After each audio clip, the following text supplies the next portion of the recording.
Is this the place where my husband's funeral is? Suddenly, Linda, Michael's wife, appeared with a clatter of her heels, leading her granddaughter, Sarah, by the hand, who is significantly thinner than I remembered. Linda, where have you been all this time? Well, Margaret, how brazen of you to say that after you've driven us away. I'm taken aback by her words. Indeed, due to certain circumstances, I had already found out where she had been, so my words did feel hypocritical. But it wasn't me who drove them away. They left on their own accord. Ignoring me, she spreads her arms like a tragic heroine, desperately appealing to those around her. Everyone, please listen. When I told her my husband had a serious illness and needed care, she suddenly came and drove Sarah and me out. She said she would take care of her son herself and that outsiders should leave. She threatened me with the police if I came back, saying she'd report us. We were kicked out without money. Sarah has become so ragged. Thankfully, we could go back to my parents' house, but if not, who knows what would have become of us? Well, I don't expect someone who wants her son's inheritance and drives out his wife and granddaughter to care about us. Linda tries to garner sympathy from the onlookers with an exaggerated display of tears.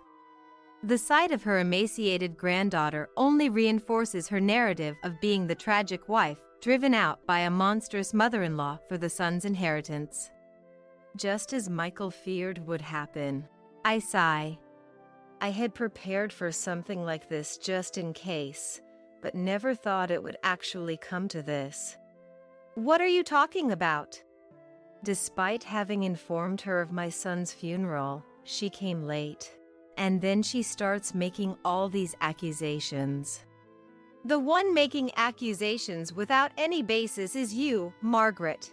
I was just worried about Michael. Can you really say you were worried about Michael after this? I pull out an envelope and a DVD that had been in my bag for a long time. To an outsider, it would look like a normal envelope. Not just Linda, but other relatives watching the proceedings were puzzled. I apologize for the timing. However, there's something I must convey to everyone here before the funeral starts. Please bear with me for this brief moment. One afternoon, the doorbell rang to announce a visitor. Who could it be? My name is Margaret. I had some idea of who might come to visit me. Mostly neighbors, though not all visitors were welcome. Peeking outside, I was dismayed to see an unwelcome visitor. Here again. I sighed involuntarily. But I couldn't ignore her and reluctantly responded. Yes, I'm coming now. Saying so, I immediately went to the door to greet the visitor. Hello, Margaret. I'm sorry to come over like this, but could I ask for your help again? As soon as I opened the door, there she was, Linda. With her ingratiating voice, Michael's wife and mother of their child, living separately. Again, Linda, I just gave you some money last week. Upon hearing this, Linda approached with a look of apology. I know, but there have been so many expenses for Sarah. Please, Margaret. Mentioning my granddaughter Sarah makes it hard for me to refuse. I agreed reluctantly. All right. I understand. How much do you need this time? Thank you, Margaret. So, here's how much. Linda told me the amount with a broad smile, and I sighed for what felt like the umpteenth time. It makes me wonder when Linda started asking me for money. She wasn't like this when she first got married. It probably started after Sarah was born. My son Michael works for a trading company and earns a considerable amount. He's not stingy and should be providing Linda, a housewife, with enough for daily expenses and a generous allowance. Yet, Linda keeps coming to me asking for money, claiming Michael doesn't give her enough. Worried that I might end up making Sarah live in poverty, and unable to turn a cold shoulder when my adorable granddaughter is brought into the conversation. As a grandmother, I inevitably end up giving in to her requests and handing over money. And I even agreed to keep it a secret from Michael. If asked whether I hadn't been suspicious about what she needed the money for, I'd be lying. But at that time, with my granddaughter being brought into it, I simply handed over the amount Linda asked for, unaware of her hidden ugly nature. Weeks after these repeated financial transactions, an incident occurred. Having finished all the housework that needed to be done by noon, I was about to enjoy a leisurely lunch when... Who could it be? My mobile phone on the table vibrated with an incoming call. It was Michael, who was supposed to be at work. Hello, Michael? What's up? Mom. There's something we need to talk about. Sorry, but can you come over to my place now? That's fine, but what's happened? The unusual tone in my son's voice gave me a bad feeling. But I knew that pressing him for answers over the phone would likely yield nothing. Suppressing my desire to get things clear right then, I decided to head over to his house. Fortunately, considering situations like this, his house was within a bus ride's distance. Not exactly a leisurely walkable distance, but still conveniently located for emergencies like this. After a bus ride of several minutes, familiar with the scenery by now, I got off at the familiar bus stop and could see Michael's condominium a short walk away. Entering the entrance, I pressed Michael's apartment number and rang the doorbell. The initially unfamiliar autolock entrance had become quite familiar to me by now. After a while, I heard the sound of the intercom connecting. Mom. Welcome. I'll unlock it now. Hearing my son's feeble voice, the lock was indeed released, and the automatic door in front of me quietly opened. However, I couldn't immediately walk through. I wondered about Linda. A sudden question popped into my mind. Being a housewife, it wouldn't be strange for Linda to be at home at this time. She might have gone shopping.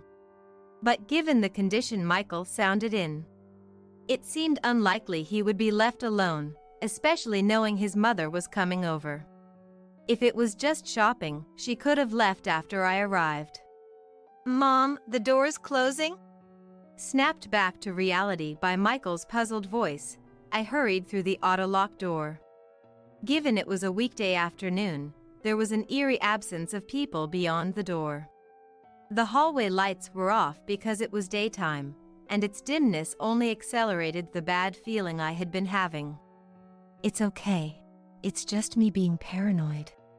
Trying not to be overwhelmed by the atmosphere, I shook off the bad feeling as hard as I could. I took the elevator up to the floor where Michael's apartment was and headed straight for their door. Ringing the doorbell once more. There was no answer. But assuming the visitor was being checked on the monitor, I soon heard the unlocking sound, and the door carelessly opened wide. Michael appeared, looking haggard in a sloppy t-shirt and pants, unusual for the middle of a weekday. My bad feeling intensified. Mom, sorry for the suddenness. What's going on? This definitely wasn't just anything. I was about to press for answers, but was instead urged to come inside. Michael had a point. Given the situation, it was probably something he didn't want the neighbors to overhear. Reluctantly entering the apartment, I noticed Linda was nowhere to be seen. Moreover, for a family of 3, the sight of uneaten packaging and used dishes left as is was concerning. Sorry, I haven't been able to clean up a bit. That's fine. Well, it's not fine, but you're going to tell me what's going on, right? What happened? Where's Linda? Barely finding a spot to sit, I lowered myself onto the living room sofa, facing Michael across the table. Seemingly struggling to speak, Michael repeatedly started to say something only to stop himself.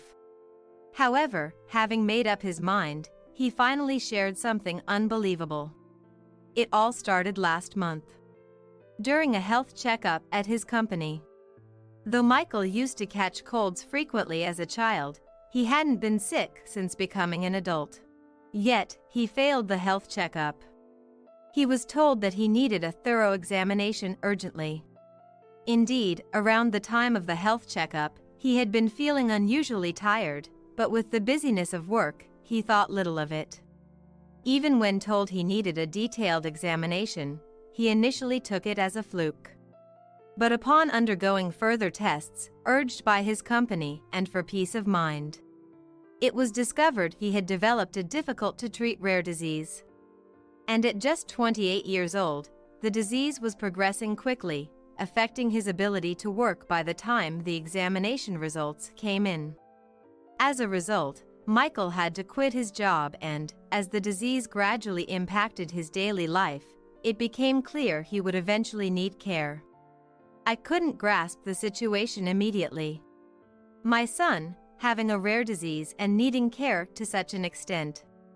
Despite taking care to live healthily, avoiding smoking and heavy drinking.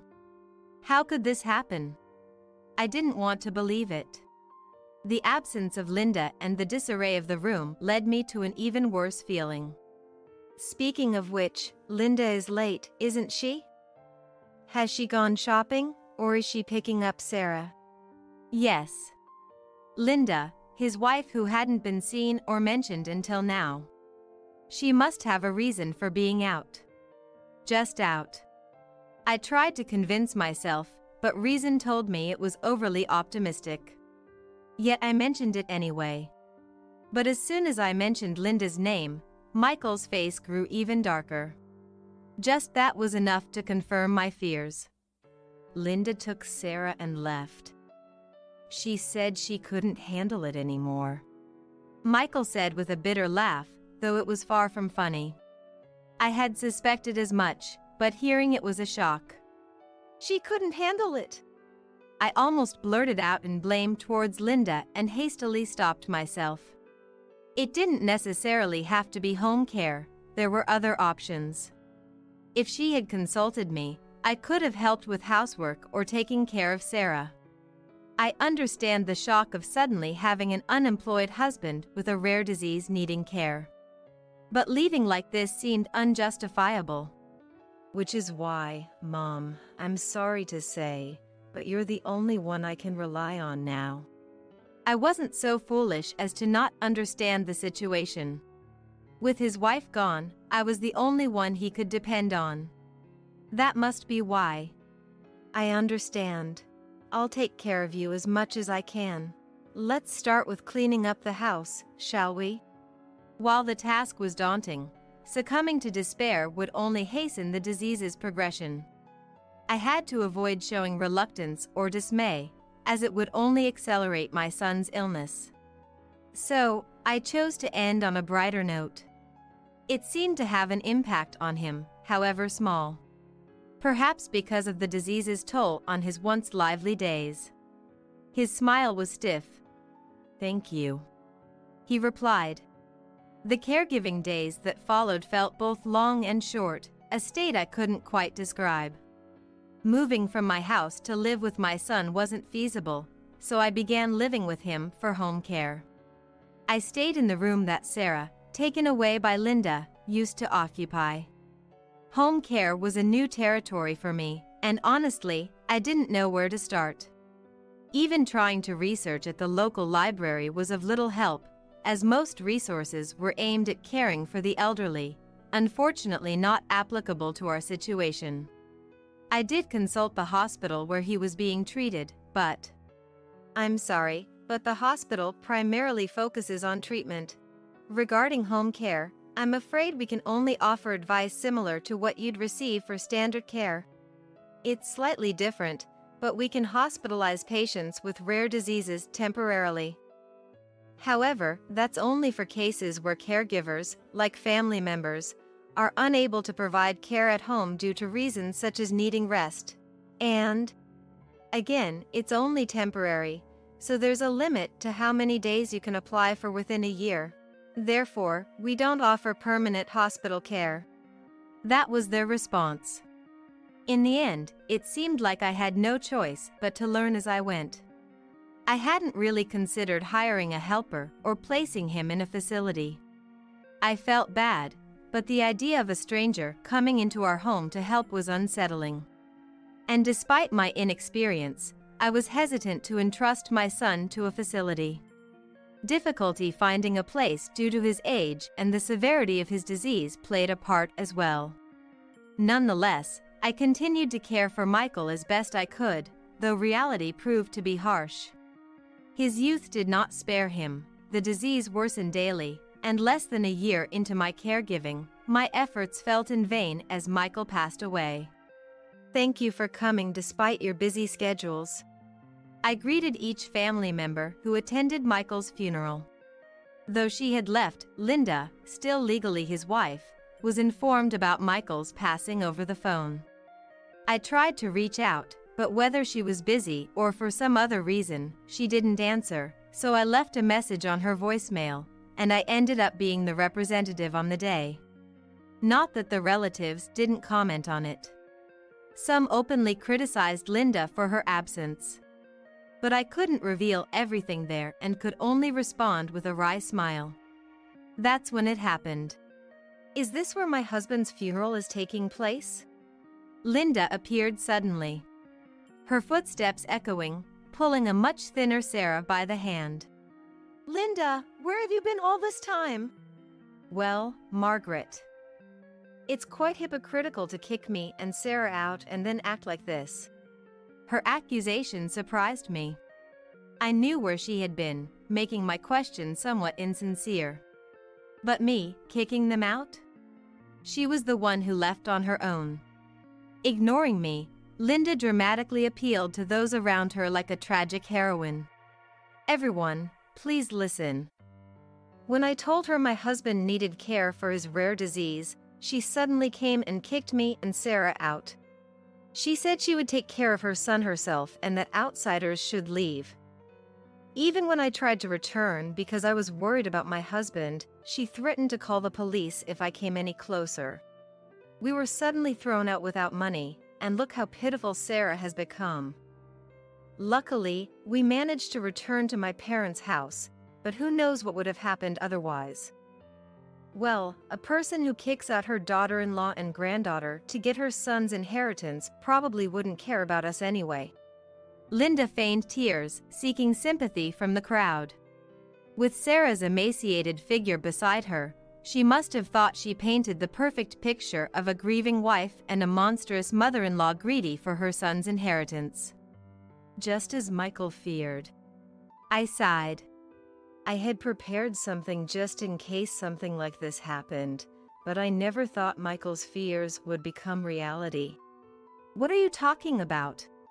Even though I properly informed you about his funeral, you show up late and start making accusations. The one who has been acting as they please is you, Margaret. I was worried about Michael. Can you still say you were worried about Michael after seeing this? I took an envelope and a DVD from my bag. To anyone else, it would look like an ordinary envelope. Not just Linda, but the other relatives watching the situation also looked puzzled. I'm sorry for the timing, but there's something I absolutely must tell you all.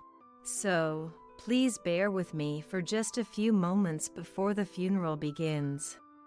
I only found out about this because Michael told me, but apparently, some funeral homes now offer services like playing tribute videos or last video letters during funerals. Though I doubt anyone else would use such a service in this way. The venue had been briefed beforehand, so the arrangements to play the DVD I had prepared were quickly made. It was infuriating to show such a video at my son's funeral, but this was also Michael's last wish.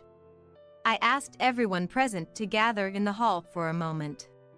Once all the attending relatives had taken their seats, I signaled the staff to start playing the DVD. Recording a video like this makes me kind of nervous. Appeared Michael on the screen, sitting up in bed, back when he could still speak. The attendees probably expected a touching final message from Michael. Unfortunately, the content was far from touching, a fact only I was privy to. Michael continued in the video. I guess most of you don't know me, but since this is also a sort of last will, let me introduce myself. I'm Michael. At the time of recording this, I'm 28 years old. Should I also include the date to make it clear? As he attempted to get up, a hand reached out with a digital clock with a calendar function, handing it to Michael. Of course, that was my hand. Thanks, Mom. This should serve as proof of the date, right? Well, I'll have you transcribe my will later, so it's all good. If you're watching this, I guess I'm no longer in this world. I'm sorry if this is playing at my funeral. This isn't meant to be a touching video commemorating an individual. Not just the relatives, but even Linda seemed taken aback by my son's words. The only ones not surprised were me, knowing the truth, Sarah, who couldn't grasp the situation, and the funeral staff, maintaining their professionalism. I had Mom play this video in case Linda tried to spin lies and set Mom up. So, if this is playing, unfortunately, it means that has happened. The murmuring in the hall grew louder. Amidst the noise, Linda yelled out, "Me setting up Margaret? That's ridiculous! Stop this right now!" But out of respect for the deceased's wishes, none of the staff moved to stop the video, which mercilessly continued. I have something else I need to tell you all. My wife, Linda, has been having an affair, despite having a child, Sarah. The murmurs turned into outright gasps. Some covered their mouths in disbelief, while others looked at Linda with disdain. Linda will probably deny it. I expected as much. That's why I asked Mom to hire a detective agency to gather evidence. Before playing this video, Mom probably showed you an envelope. Inside, you'll find photos and other proof of the affair.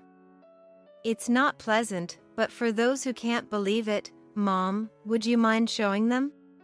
At this point, Linda was the only one doubting Michael's words. Following the video's instructions, I took out the evidence from the envelope and spread it out like a deck of cards. There were pictures of Linda arm in arm with an unknown man, some even showing them kissing. The disdain directed at Linda intensified. She glared at me, looking as if she might leap at me any moment. But it was too late. She knew that acting out now would only worsen her situation. All she could do was clench her teeth and glare. Now, I'd like to discuss the real reason I left this video. Some of you may have guessed, but it's to clarify the distribution of my estate after I'm gone. Including that reason, I've decided that all my inheritance will go to my daughter, Sarah. Even though she's only 6 years old now, or at least at the time of recording this video. But I'm pretty sure my body won't hold up until Sarah becomes an adult. Probably. Since she'll still be a child when the matter of inheritance comes up, I've of course appointed a special representative, a lawyer, to handle it. As for the life insurance, I've designated Margaret, my mother, as the beneficiary. I would have preferred to make Sarah the beneficiary, but given her age, I wasn't sure if she could consent to it, so I chose to set it up this way deliberately. I've also told Mom to use the life insurance payout for Sarah as much as possible. Just in case, I've written a will to this effect and asked for it to be stored appropriately, in case a video alone doesn't hold up legally. The son in the video gives a wry smile. Unfortunately, there was not a single laugh in the venue. Is it about time? Just a little more before I end. Sarah, I have mixed feelings about wanting you here for this, but assuming you are, I'm sorry I have to leave you behind. Dad will always wish for your happiness. And with that, Michael's video ended. The room was filled with a silence that condemned Linda. But it was Linda herself who broke it. What the heck? Everyone's treating me like I'm the villain here. Yes, Just like my husband said, I had an affair. So what? I have Sarah, don't I? Isn't it obvious that a man with a future is better for Sarah, who won't have to suffer, than a husband who's going to die soon? Linda defiantly justified her affair, using her own daughter as an excuse. It was almost refreshing to see her come to this point. The one to shatter her self-justified righteousness was none other than Sarah. I wasn't happy at all. Because, Mom, you were always happy with some man I don't know, and you never paid attention to me. Sarah! What are you saying? Linda panicked, trying to stop her daughter, but Sarah continued unabated. And Mom was happy with some man I don't know even when Dad was healthy. You told me not to tell Dad. Sarah! Stop it right now! Do you enjoy troubling your mom? Linda raised her voice at Sarah, oblivious to the fact that she was further damning herself. Now you see? You have no allies.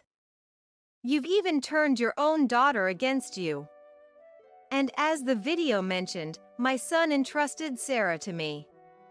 If you still insist on being Sarah's parent, I will contest custody. Linda had no response, just a frustrated glare. Then, she forcefully tried to pull Sarah away from the scene. No! I want to stay with Grandma. Sarah! Wait a minute! Ignoring Sarah's refusal and my attempt to intervene, Linda, with a demonic expression, disappeared from view. I didn't know what she might do to Sarah next. A relative stopped me as I tried to chase after them. Wait, Margaret. Stopping her now will only make us look bad. But right now, she still has the upper hand as Sarah's mother. Trying to forcibly take her back would only be treated as kidnapping, worsening your position. We'll make sure to investigate and help Sarah, don't worry. With those words, I hesitated but had no choice but to back down. Rushing would only cause more harm. It's best to leave it to the professionals. It was frustrating, but all I could do was trust those words. Weeks after the tragic funeral, the results came surprisingly quickly. As Sarah said, her situation was dire, and the Child and Family Services decided she needed urgent protection. Furthermore, Linda and her lover, aiming for Michael's money, were now living in even greater poverty. If Linda hadn't burst into the funeral, if Sarah hadn't shared her circumstances then, the situation surrounding Sarah could have been much worse. The thought still sends shivers down my spine. It was clear that Sarah couldn't possibly be happy in such an environment, leading to a swift decision in my favor regarding custody. Following Michael's will, the insurance money was used for Sarah's education and living expenses, allowing her to lead a comfortable life and receive a good education. Thanks to this, the emaciated figure she had shown at the funeral seemed like a lie as she grew into a healthy individual. She went on to middle school and high school, where she joined sports clubs and showed an active side of herself. However, life with her wasn't without its challenges. Just once. Yes, just once, that woman, Linda, came to our house. Even through the grainy monitor, her miserably dressed figure was evident, her eyes like those of a wicked witch in a fairy tale, as she said, Sarah, Sarah, my sweet daughter. Come, let's go home with Mom. Who are you? My mother is Margaret only. Please leave. Sarah firmly rejected her with a resolute voice. But I noticed her body trembling slightly. Sarah, have you forgotten your mom's face? I guess it's been years, and you were so little. It can't be helped. Even after being rejected, Linda persisted, seeing Sarah tremble more at the sight of her ghost-like figure. I couldn't stand it and raised my voice. Enough! Sarah is my child. If you don't leave now, I'll call the police. Perhaps it was my stern warning, or maybe Linda was shocked that Sarah didn't speak up for her, but she left with the gait of a ghost and never showed herself to us again. Looking back, we really went through a lot. I spoke to the grave as petals danced in the wind. The photo in my hands was of my late husband and Michael in healthier times. Today, I had something to report to Michael. Sarah is starting college today. Children grow up so fast. Yes, today was Sarah's first day of college. The little girl who once barely reached my waist had grown so quickly, surpassing my height and blossoming into a wonderful young woman. Remembering her frail figure from that day and seeing how much she's grown brought tears to my eyes. I know you would have wanted to be here to watch over her, but since you can't, I'm doing it in your stead. So rest easy there. Well, I don't know how much longer it will be. Joking in this manner, it felt as if Michael's photo also gave a wry smile.